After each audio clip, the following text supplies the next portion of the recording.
ஒரு பசு தன் குட்டிக்காக நாள்தோறும் வீடு வீடாக சென்று உணவு கேட்கும். ஆனால் மனிதர்கள் உதவி செய்யவே இல்ல. குச்சியால் அடிப்பார்கள், கொதிக்கும் தண்ணீரையே அதன் மேல் ஊற்றிவிடுவார்கள். பசு வலியால் துடித்தாலும் குட்டியின் அன்பு காரணமாக ஒருபோதும் யாருக்கும் எதிராய் பதில் சொல்லாது. அது ஓரமாக உட்கார்ந்து கண்ணீர் வடித்து அமைதியாக அழும். அதே நேரத்தில் அந்த வழியாக கோமல் காய்கறிகள் வாங்கிச் சென்று கொண்டிருந்தாள். பசுவின் காயங்களையும் அதன் கண்களிலிருந்த துயரத்தையும் பார்த்தவுடனே அவளது மனசு உடைந்து போனது.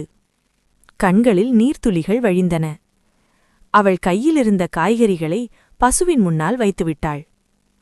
ஆனால் ஆச்சரியம் என்ன தெரியுமா? அந்த பசு எதுவும் சாப்பிடல, அனைத்தையும் தன் குட்டிக்கே கொடுத்தது.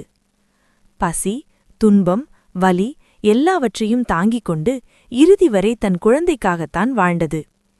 இதை பார்த்த கோமல்